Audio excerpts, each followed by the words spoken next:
Good morning, students. Welcome to your chemistry class. We are doing chemical bondings. In our last lecture, we have done about the Lewis dot structures of the covalent bond, and the next we are going to do about the formal charge. So, first of all, what is the formal charge? It is the difference between the number of valence electron in a free atom and the number of electrons assigned to that atom in Lewis structure. ठीक है, ये क्या होता है आपके पास? It is the difference. किसका difference है ये? The difference between number of valence electron in free atom. Free atom में जितने इलेक्ट्रॉन्स हैं, ठीक है, वैलेंस इलेक्ट्रॉन है, माइनस उसमें से आपने क्या करना है, माइनस इसमें से क्या करना है, and the number of electrons assigned to that atom in Lewis structure. ठीक है, फॉर्मल चार्ज आपके पास क्या होता है कि कितने वैलेंस इलेक्ट्रॉन है किसी फ्री एटम के पास, माइनस उस एटम ने, उस जो आपके पास एटम हमने लिया है उसके कितने इलेक्ट्रॉन्स हैं जो कि लुईस स्ट्रक्चर में यूज़ हो गए हैं. ठीक है, लुईस स्ट्रक्चर बनाने में कितने इलेक्ट्रॉन्स यूज़ हो गई हैं, हमने वैलेंस इलेक्ट्रॉन लिए कितने थे, उन दोनों का जब आप डिफरेंस निकालते हो तो आपके पास क्या आता है, फॉर्मल चार्ज आता है. The difference between the number of valence electron in free atom, ठीक है, minus the number of electrons assign to that atom in its Lewis structure. ठीक है बच्चे, ठीक है, वैलेंस इलेक्ट्रॉन कितने हैं फ्री एटम में, देन लुईस स्ट्रक्चर में कितने वैलेंस इलेक्ट्रॉन यूज करेंगे. अब फॉर्मल चार्ज निकालने के लिए हमारे पास एक फॉर्मूला है, तो how to calculate the formal charge. तो फॉर्मल चार्ज निकालने के लिए आपके पास जो फॉर्मूला है, that formal charge is equal to total number of valence electron in free atom. Valence electron कितने हैं फ्री एटम के पास, माइनस इसमें आपने क्या करना है, total number of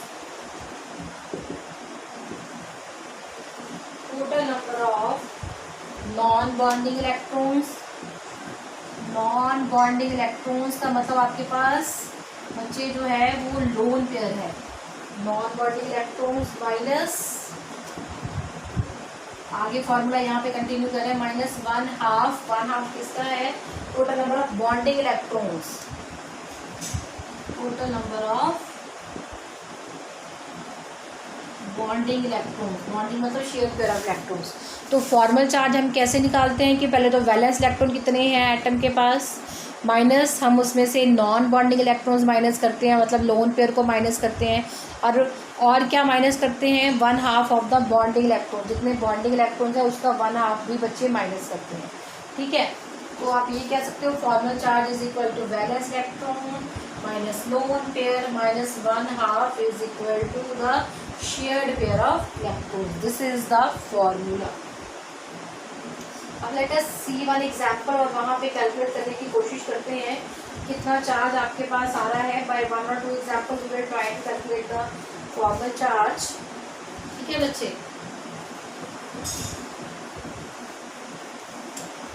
late us see the example. आपके पास है बच्चे O3 के स्ट्रक्चर है, O डबल बॉन्ड O. ठीक है, अब इसके पहले इलेक्ट्रॉन पूरे कर रहे हैं, देन उसके बाद हम इसके ऊपर चार्ज निकालेंगे. अब इस ऑक्सीजन में बच्चे यहाँ पे आपके पास 1 2 3 बॉन्ड बनाए हैं, मतलब 6 इलेक्ट्रॉन्स, 2 4, एक बॉन्ड 2 इलेक्ट्रॉन्स का बना होता है, 2 4 6 हो गए. तो यहाँ पे 8, यहाँ पे कितने हो गए, 2 4 6 8. इसने कितने बनाए हैं, 2 2 4 5 6 7 8. एक बॉन्ड 2, एक कोवलेंट बॉन्ड 2 वैलेंस 2 इलेक्ट्रॉन्स का बच्चे बना होता है आपके पास. अब हमने हर किसी एटम पे चार्ज निकालना है, तो we can write it as 1 2 3, तीनों पे चार्ज निकालेंगे. तो लेट अस सी, फर्स्ट है valence charge on oxygen, first वाले। तो आपके पास सबसे पहले ऑक्सीजन में नंबर ऑफ वैलेंस इलेक्ट्रॉन कितने होते हैं? ऑक्सीजन का एटॉमिक नंबर है 8, तो 2 6, तो वैलेंस इलेक्ट्रॉन कितने होते हैं? 6 माइनस लोन पेयर कितने हैं? 1 2 3 4 आपके पास लोन पेयर इलेक्ट्रॉन्स हो गए, ठीक है। देन नेक्स्ट आपके पास बच्चे क्या है? वैलेंस इलेक्ट्रॉन आपके पास 4 हो गए बच्चे यहाँ पे आपके पास, ठीक है। देन बच्चे आपने क्या निकाला है? -1/2 शेयर्ड पेयर ऑफ इलेक्ट्रॉन कितने हैं? कितने शेयर किए? 1 2 3 4। आप सॉल्व करो, 6 - 2, ये 2 2 द 4, तो 4 - 2, तो 6 - 6 कितना हो गया? 0। मतलब इसके ऊपर कोई चार्ज नहीं है। तो फर्स्ट ऑक्सीजन के ऊपर कोई चार्ज नहीं है, ये हमने निकाल लिया। ये मैंने वैलेंस इलेक्ट्रॉन लिए हैं। सेकंड मैंने यहाँ पे लोन पे लिए हैं, 1 2 3 4 इलेक्ट्रॉन है, उसकी -1/2 हमने शेयर्ड पेयर ऑफ इलेक्ट्रॉन लिए जो बॉन्डिंग में यूज हुआ है, 1 2 3 4, तो वो हमने निकाल लिया, तो दैट इज़ द 0। तो फर्स्ट ऑक्सीजन के ऊपर कोई चार्ज नहीं है हमारे पास। अब देन सेकंड पे निकालने की कोशिश करते हैं। सेकंड O2 मॉलिक्यूल पे बच्चे हम निकालने जा रहे हैं। O2 पे आपके पास है, और O2 पे आप देखो O2 ने कितने आपके पास वैलेंस इलेक्ट्रॉन है? अगेन 6। लोन पेयर कितना है? सिर्फ यही वाला है आपके पास, तो 2 इलेक्ट्रॉन्स -1/2 शेयर कितने हैं? 1 2 3 4 5 6, तो ये कितना हो गया? 2 3 द 6, 6 - 5 दैट इज 1, ठीक है। इसका मतलब आपके पास यहाँ पे कितना चार्ज है? इसके पास +1 है, ठीक है। तो मतलब यहाँ पे इसके ऊपर चार्ज है, दैट इज +1। अब थर्ड का निकालें। फॉर्मल चार्ज ऑन ऑक्सीजन 3, तो 6 वैलेंस इलेक्ट्रॉन है। लोन पेयर कितने हैं? 2 2 4 2 6 इलेक्ट्रॉन है। -1/2 शेयर्ड पेयर कितने हैं? ओनली 2। अब 2 2 कैंसिल करो, दैट इज 1। 6 - 6 - 1 दैट इज -1, तो मतलब इसके ऊपर -1 चार्ज, ठीक है। तो अगर आप ऑक्सीजन का निकालो बेसिकली, तो आपके पास क्या फिगर बन रही है? ऑक्सीजन डबल बॉन्ड ऑक्सीजन, इसके ऊपर पॉजिटिव चार्ज है, इसके ऊपर नेगेटिव चार्ज है।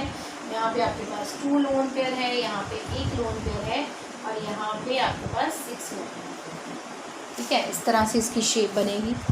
That we have done with the O2। Let us try one more example, उस पर कैलकुलेट करके देखते हैं कि कितना चार्ज आ रहा है, ठीक है। उसके बाद फिर हम नेक्स्ट स्टार्ट करेंगे। Late us try with the example of, हमारे पास बच्चे मॉलिक्यूल है COCl2 मॉलिक्यूल। COCl2 मॉलिक्यूल के केस में करें। अब ये आपके पास इसकी फिगर है, that you can determine according to the Lewis dot structure की फिगर क्या होगी, ठीक है। तो आपके पास यहाँ पे इलेक्ट्रॉन्स हैं 2 2 4 6, ठीक है। यहाँ पे 2 2 4 6, देन आपके पास यहाँ पे 2 2 4 6 और ये 8। अब यहाँ पे आपके पास 4 आइटम है, चारों पे निकाले 1 by 1। This is 1, this is 2, this is 3, this is 4। अब चारों पे 1 by 1 निकाल के देखते हैं कि आपके पास फॉर्मल चार्ज कितना आ रहा है, ठीक है। तो charge on Cl, that is first atom, तो क्लोरीन का एटॉमिक नंबर 17 है, दैट इज 287, तो वैलेंस इलेक्ट्रॉन आपके पास 7 होते हैं।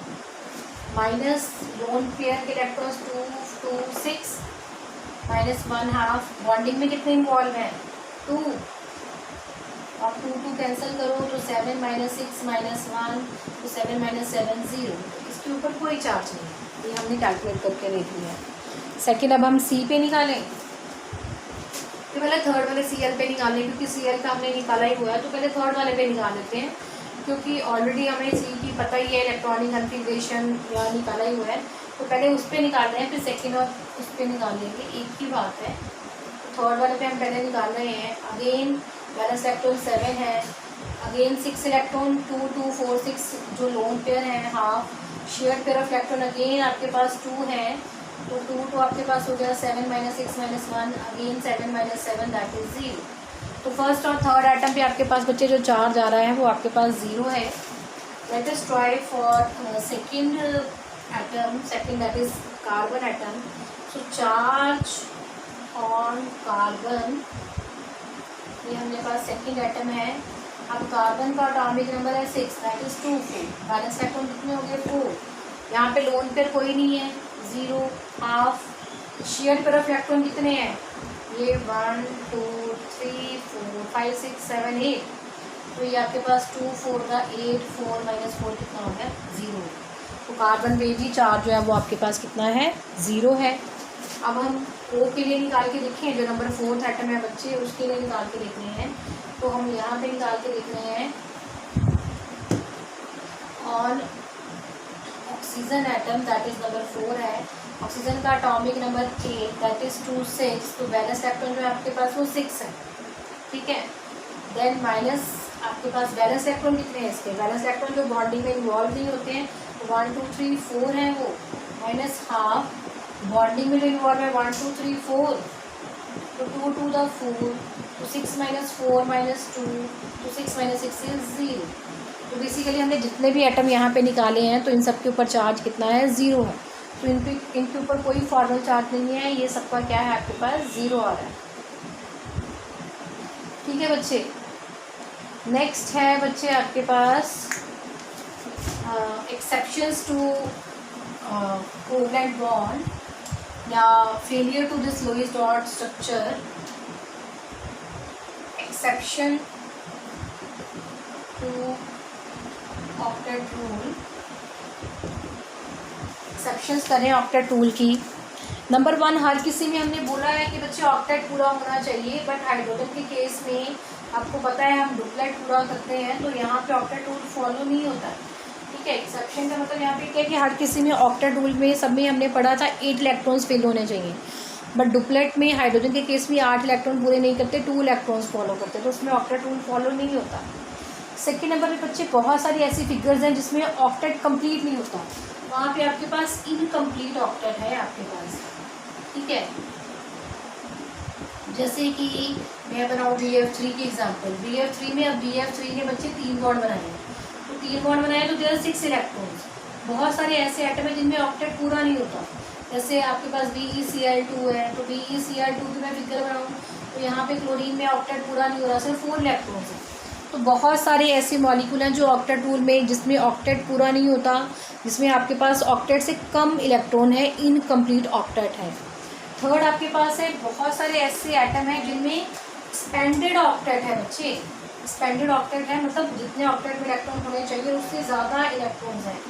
बहुत सारे आपके पास इलेक्ट्रॉन है जिसमें एक्सपेंडेड ऑक्टेट है, जैसे कि हम बात करें आपके पास है PF5, तो PF5 की बात करें तो PF5 ने 1 2 3 4 5 कितने बॉन्ड बनाए 1 2 3 4 5। अब हर किसी के इलेक्ट्रॉन हम गिने 1 2 3 4 5 6 7 8 9 10 इलेक्ट्रॉन होते, ऑक्टेट से ज़्यादा इलेक्ट्रॉन्स हो गए बच्चे यहाँ पे आपके पास। ऐसे एग्जांपल है आपके पास SF6 है 1 2 3 4 5 6, हर किसी में आपके पास बच्चे फ्लोरीन है, तो आप इसकी इसमें चेक कर सकते हो, यहाँ पे 1 2 3 4 5 6 7 8 9 10 11 12 इलेक्ट्रॉन्स है, मोर देन ऑक्टेट। तो this is the exception to octet rule है। बहुत सारे कंपाउंड है जिसमें ऑक्टेट पूरा नहीं होता है, बहुत सारे कंपाउंड है जिसमें ऑक्टेट में 0 से ज़्यादा इलेक्ट्रॉन्स होते हैं। इसके अलावा बच्चे और भी इस थ्योरी के रूल्स हैं या आपको फेलियर है कि ये मॉलिक्यूल की स्टेबिलिटी एक्सप्लेन नहीं कर पाती है, ठीक है, ये मॉलिक्यूल की शेप नहीं बताती है, ठीक है। और भी 1-2 पॉइंट्स आप लिख सकते हो कि ये मॉलिक्यूल की शेप के बारे में नहीं बताती है, ये शेप किस तरह की होनी चाहिए, देन मॉलिक्यूल की स्टेबिलिटी के बारे में नहीं बताती है। तो ये हम नेक्स्ट स्टोरीज में पढ़ेंगे जो हमें बताएंगी मॉलिक्यूल की शेप और स्टेबिलिटी के बारे में, ठीक है बच्चे। That we will do in our next lecture. Bye.